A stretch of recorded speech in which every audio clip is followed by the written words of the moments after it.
گونج گونج اٹھے ہیں نغمات رضا سے بوستا، کیوں نہ ہو کس پھول کی مدحت میں وامل قار ہے، کیوں نہ ہو کس پھول کی مدحت میں وامل قار ہے۔ الحمدللہ رب العالمین والصلاة والسلام علی سید المرسلین، اما بعد فاعوذ باللہ من الشیطان الرجیم، بسم اللہ الرحمن الرحیم۔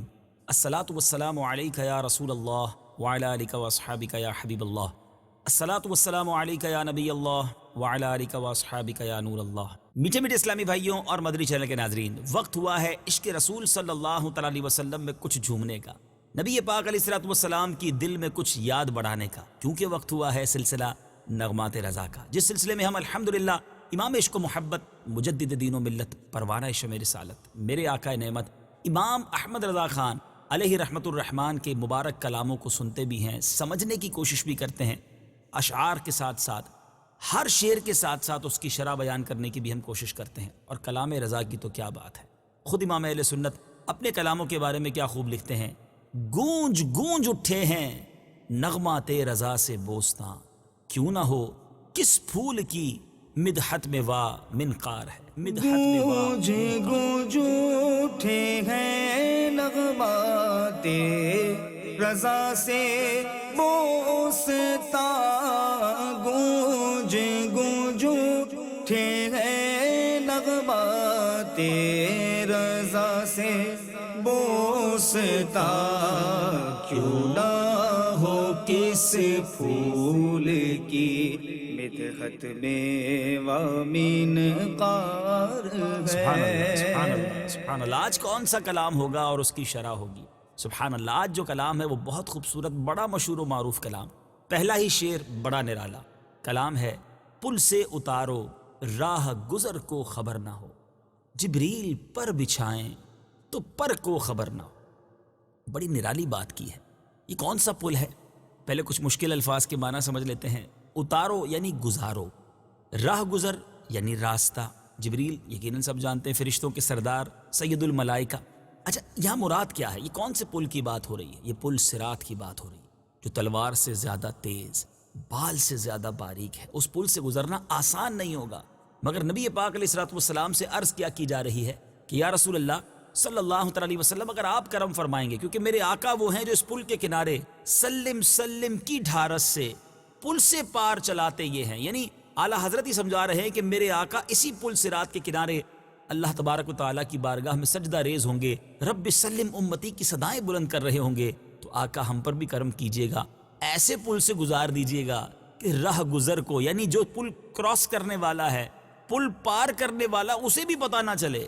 اور فرماتے ہیں یا رسول اللہ صلی اللہ علیہ وسلم، ہمیں پل سے ایسے گزاریے کہ پل کو بھی پتہ نہ چلے، یعنی اس راستے کو بھی پتہ نہ چلے کہ یہاں سے کوئی گزرا ہے۔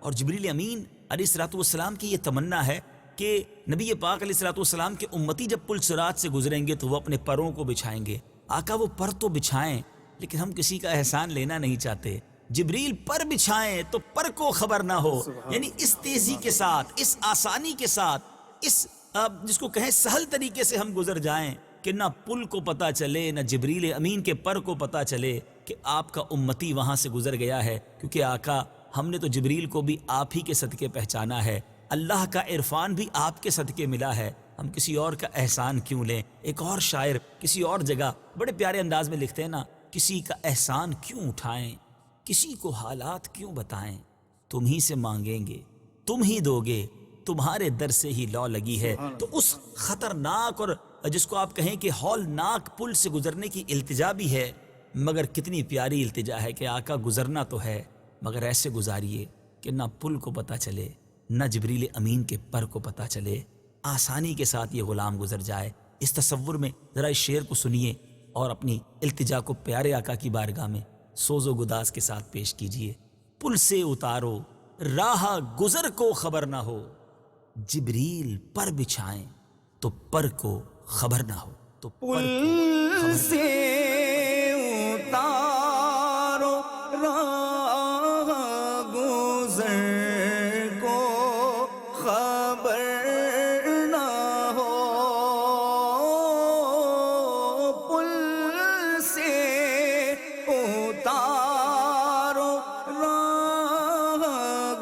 گزر کو خبر نہ ہو، جبریل پر بچھائے تو پر کو خبر نہ ہو، جبریل پر بچھائے تو پر کو خبر نہ ہو۔ سبحان اللہ سبحان اللہ۔ اب اگلا شعر کتنا پیارا ہے، غم روزگار، یعنی انسان جو دنیا کے جھمیلوں میں، دنیا کی پریشانیوں میں مبتلا رہتا ہے، آقا سے التجا بھی کی ہے تو کس پیارے انداز میں کی ہے۔ کانٹا میرے جگر سے غم روزگار کا، یوں کھینچ لیجئے کہ جگر کو خبر نہ ہو۔ یعنی یہاں غم روزگار سے مراد فکر معاش ہے، روزگار کے مسائل ہیں، دنیا کے کاروبار کے پرابلمز ہیں۔ پھر آگے کہتے ہیں کھینچ لیجئے، یعنی نکال لیجئے۔ اب یہاں بڑی پیاری بات ہے، کسی کے جسم میں کہیں کانٹا چبھ جائے، اور خاص طور پہ اگر جگر کے اندر، دل کے اندر، پارٹ آف دا باڈی کے اندر اگر کوئی حصے کے، جسم کے کسی حصے میں کانٹا چبھ جائے تو کانٹا کھینچنے سے اس حصے کو بڑی تکلیف ہوتی ہے۔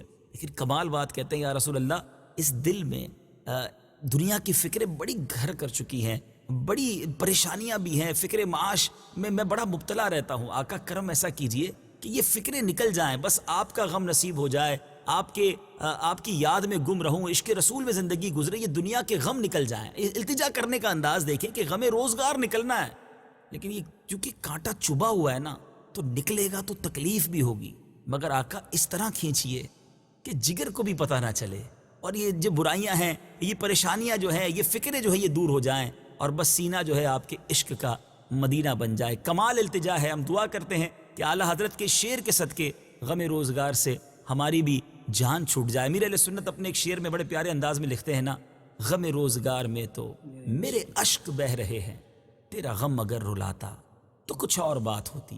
اعلیٰ حضرت کے شعر کو دوبارہ سنیے، کیا لکھتے ہیں؟ کانٹا میرے جگر سے غم روزگار کا، یوں کھینچ لیجئے کہ جگر کو خبر نہ ہو۔ کانٹا میرے جگر سے غم روزگار کا، کانٹا میرے جگر سے غم روزگار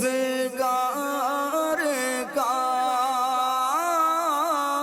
کانٹا میرے جگر سے غم روزگار کا،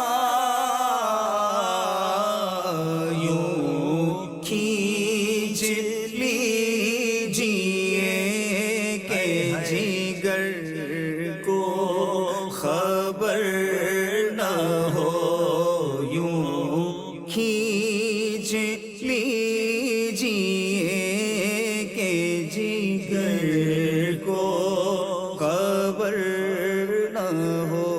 سبحان اللہ سبحان اللہ۔ اب نبی پاک علیہ الصلوۃ والسلام کی ایک عادت کی طرف اشارہ ہے، خبر نہ ہو۔ اس لفظ کو مختلف معنوں میں استعمال کرنا کتنا مشکل ہے، مگر کمال دیکھیں اعلیٰ حضرت کا، پہلے دو شعروں میں تو یہ بات کی جا رہی ہے کہ جگر کو خبر نہ ہو، پر کو خبر نہ ہو، راہ گزر کو خبر نہ ہو، جبریل پر بچھائیں تو پر کو خبر نہ ہو۔ یہاں خبر نہ ہو کے معنی کچھ اور ہیں۔ اب جو بات کر رہے ہیں، کیا بات کر رہے ہیں؟ فریاد امتی جو کرے حال زار میں، ممکن نہیں کہ خیر بشر کو خبر نہ ہو۔ یعنی یہاں خبر ہونا ضروری ہے، یہاں خبر ہی خبر ہے۔ کیا بات کر رہے ہیں؟ کہ لکھ رہے ہیں کہ فریاد امتی جو کرے، میرے آقا علیہ الصلوۃ والسلام کے دربار میں اگر کوئی امتی فریاد کرے حال زار میں، یعنی تکلیف کے عالم میں، مشکل کے عالم میں، ممکن نہیں، یہ پاسبل ہی نہیں کہ خیر بشر، یعنی جو تمام بشر کے خیر ہیں، سید الانبیاء ہیں، جو ساری دنیا میں سب سے افضل و اعلیٰ ہیں، ممکن نہیں کہ خیر بشر کو خبر نہ ہو۔ ارے آقا علیہ الصلوۃ والسلام کو پتہ نہ چلے، یہ کیسے ہو سکتا ہے کہ امتی تکلیف میں ہے؟ میرے آقا تو وہ ہیں میرے میٹھے اسلامی بھائیوں۔ ایک بار مسجد نبوی شریف میں میرے آقا علیہ الصلوۃ والسلام کے لیے ایک صحابیہ ممبر لے کر آئیں کہ حضور آپ ایک لکڑی کے تنے سے ٹیک لگا کر خطبہ دیتے ہیں، یہ ممبر میں نے بنایا ہے، اس پر تشریف رکھیے۔ نبی پاک ممبر پر تشریف جلوہ فرما ہوئے، میرے آقا نے خطبہ دینا شروع کیا۔ جب پیارے آقا نے خطبہ دیا تو حدیث کے الفاظ ہیں کہ کہ مسجد نبوی شریف میں رونے کی آواز آئی، اور اس طرح رونے کی آواز آئی جیسے بچہ بلک بلک کر روتا ہے۔ صحابہ کرام حیران تھے کہ کون رو رہا ہے، تو دیکھا کہ میرے آقا ممبر سے نیچے اترے، اس سوکھے تنے کے پاس پھر گئے، ایک روایت کے مطابق اس پر ہاتھ پھیرا، ایک روایت کے مطابق اسے سینے سے لگا لیا، اور کچھ اس طرح ارشاد فرمایا کہ اگر میں اسے دلاسا نہ دیتا تو یہ میرے فراق کی وجہ سے، مجھ سے دور ہونے کی وجہ سے قیامت تک روتا رہتا۔ طویل حدیث ہے، اس کے بعد اس ممبر سے کیا بات ہوئی، اس تنے سے کیا بات ہوئی، وہ الگ بات ہے، مگر یہاں جو مدنی پھول میں پیش کرنا چاہتا ہوں، ذرا غور کیجئے، جو نبی علیہ الصلوۃ والسلام تنے کے رونے کو برداشت نہ کر سکیں، تنے کے روتا دیکھ کر خود اپنے ممبر سے اٹھ کر اسے سینے لگا لیں، امتی تکلیف میں ہو، امتی پکارے تو آقا کیوں نہ کرم فرمائیں گے۔ میرے میٹھے اسلامی بھائیوں، نبی پاک سے ایسی سچی لو لگا لیجئے، اور جب کسی پریشانی میں ہوں اپنے آقا کو مدد کے لیے پکاریے۔ یہ ممکن ہی نہیں کہ خیر بشر کرم نہ فرمائیں۔ ایک اور شعر میں شاعر لکھتے ہیں نا، واللہ وہ سن لیں گے، فریاد کو پہنچیں گے، اتنا بھی تو ہو کوئی جو آہ کرے دل سے۔ تو اعلیٰ حضرت کیا خوبصورت انداز میں لکھ رہے ہیں، فریاد امتی جو کرے حال زار میں، ممکن نہیں کہ خیر بشر کو خبر نہ ہو، کہ خیر بشر فریاد امتی جو کرے حال زار میں، فریاد امتی جو کرے حال زار میں، ممکن نہیں کہ خیر بشر کو خبر نہ ہو، ممکن نہیں کہ خیر بشر کو خبر نہ ہو۔ سبحان اللہ سبحان اللہ۔ اب جو اگلا شعر ہے ایک حدیث کی طرف اشارہ ہے۔ اعلیٰ حضرت کا کمال یہ ہے کہ ایک ہی شعر میں گویا حدیث بیان کر دیتے ہیں۔ ذرا شعر سنیے، فرماتے ہیں یہ دونوں ہیں سردار دو جہاں، اے مرتضیٰ عتیق و عمر کو خبر نہ ہو۔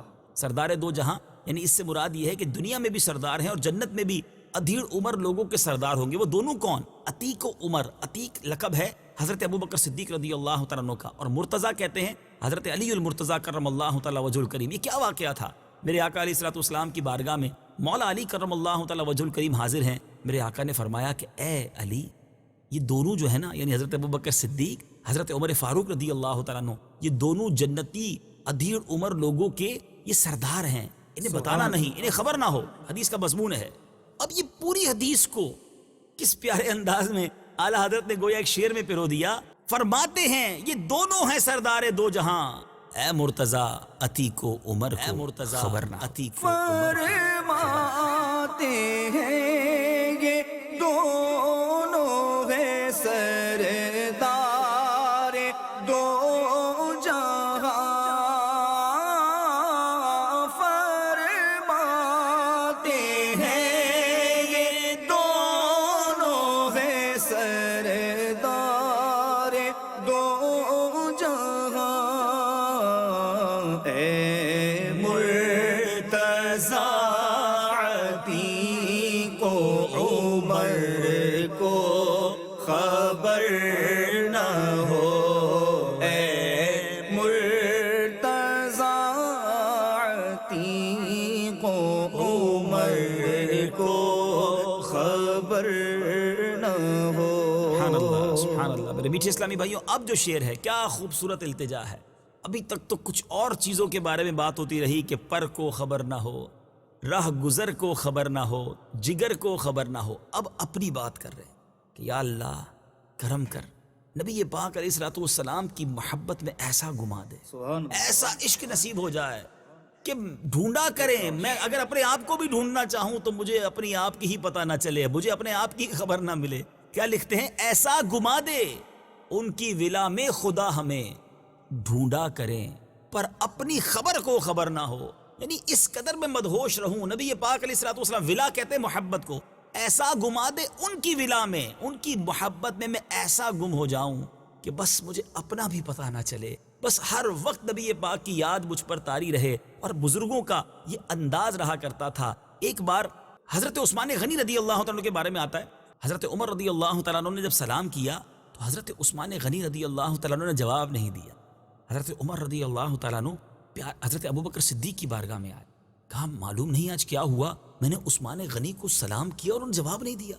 حضرت ابوبکر صدیق رضی اللہ تعالیٰ عنہ نے پوچھا کہ آپ نے سلام کا جواب نہیں دیا؟ ظاہر یہ پاسبل نہیں تھا ان سے۔ تو جواب پتہ ہے کیا دیا؟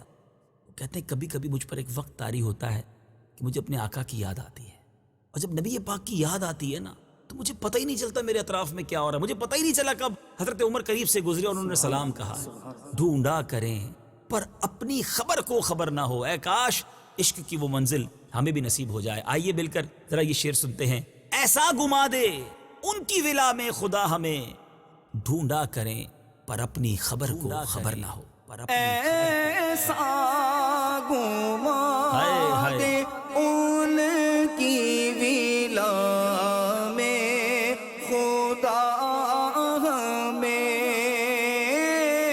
ایسا گما دے ان کی ولا میں خدا ہمیں، ڈھونڈا کریں پر اپنی خبر کو خبر نہ ہو، ڈھونڈا کریں پر اپنی خبر کو خبر نہ ہو۔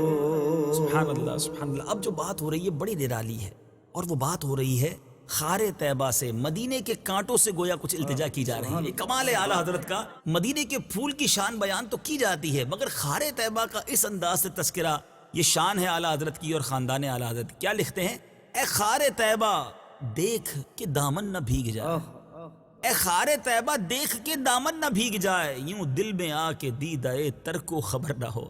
اب یہاں خار طیبہ سے مراد مدینے کا کانٹا، دامن نہ بھیگ جائے یعنی دامن تر نہ ہو جائے، اب دیدہ تر یعنی نم والی آنکھ، وہ آنکھ جو بھیگی ہوئی ہے، وہ آنکھ جو بہہ رہی ہے۔ اب یہ کیا بات ہو رہی ہے ذرا سمجھیے۔ اعلیٰ حضرت لکھتے ہیں کہ اے مدینے کے کانٹے، تجھے دیکھ کر آنکھوں میں آنسو آ گئے ہیں، آنکھیں تر ہو گئی ہیں۔ اب اگر آنکھ کے ذریعے تو میرے پاس آئے گا تو تیرا دامن بھیگ جائے گا، میرے آنسوؤں کی وجہ سے اے خار طیبہ تیرا دامن بھیگ جائے گا، یوں دل میں آ کہ دیدہ تر کو خبر نہ ہو، دل میں آ کے بس جا۔ یہ دل سرکار کے عشق کا مدینہ بنا ہوا ہے۔ آنکھ سے کیا کام، آنکھ تو بہت ساری چیزیں دیکھتی ہے۔ کچھ اسی طرح کا خیال جو ہے مولانا حسن رضا خان صاحب اپنے شعر میں لکھتے ہیں، کیا لکھتے ہیں؟ خار صحرائے نبی پاؤں سے کیا کام تجھے، خار صحرائے نبی پاؤں سے کیا کام تجھے، آ میری جان میرے دل میں ہے رستہ تیرا۔ اب مدینے کے کانٹے کو صحرائے مدینہ کے کانٹے سے کہا جا رہا ہے کہ پاؤں میں نہیں، آپ کا کام تو دل میں بسانے والا ہے۔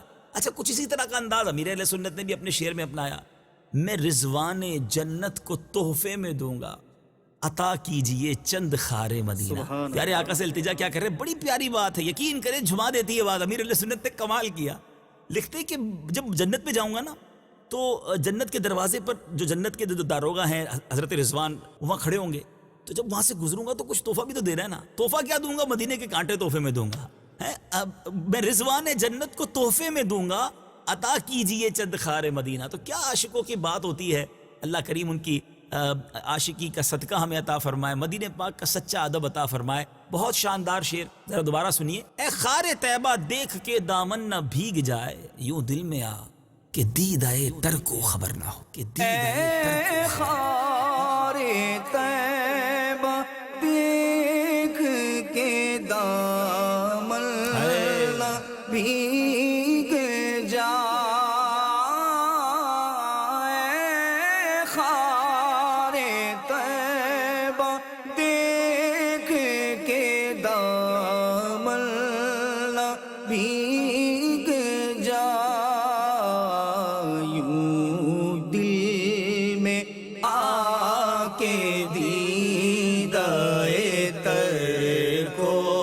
خبر نہ ہو، یوں دل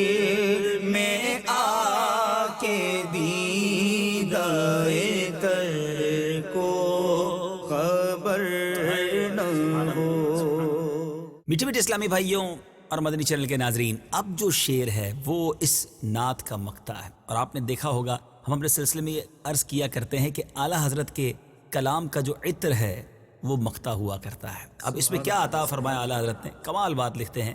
اب قیامت کے دن کا نقشہ کھینچ رہے ہیں کہ وہ دن جب کسی کو کسی کی پرواہ نہیں ہوگی، نفسا نفسی کا دور ہوگا، کون حامی ہوگا، کون مددگار ہوگا۔ اعلیٰ حضرت لکھتے ہیں ان کے سوا رضا کوئی حامی نہیں جہاں، گزرا کرے پسر پہ پدر کو خبر نہ ہو۔ پسر کہتے ہیں بیٹے کو، پدر کہتے ہیں باپ کو، یعنی بیٹے پر گزرے گی تو باپ کو بھی پتہ نہیں ہوگا۔ اور ان کے سوا، کس کے سوا؟ نبی پاک علیہ الصلوۃ والسلام کے سوا کوئی حامی نہیں، کوئی مددگار نہیں ہوگا۔ کہاں؟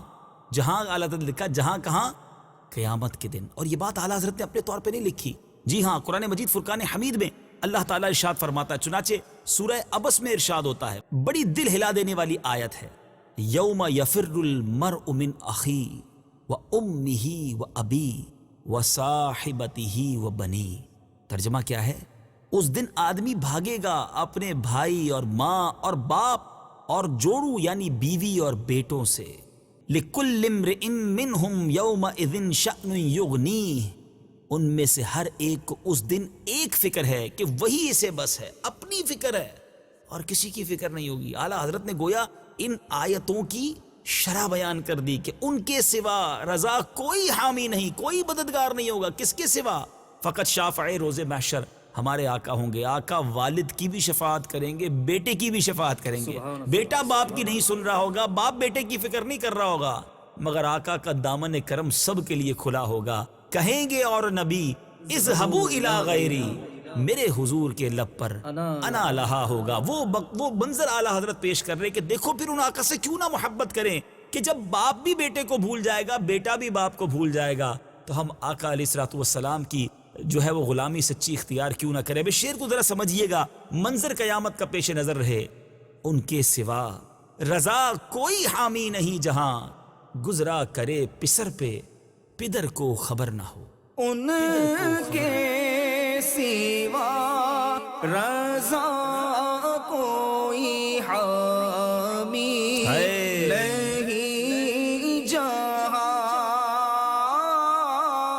ان کے سوا رضا کوئی حامی نہیں جہاں،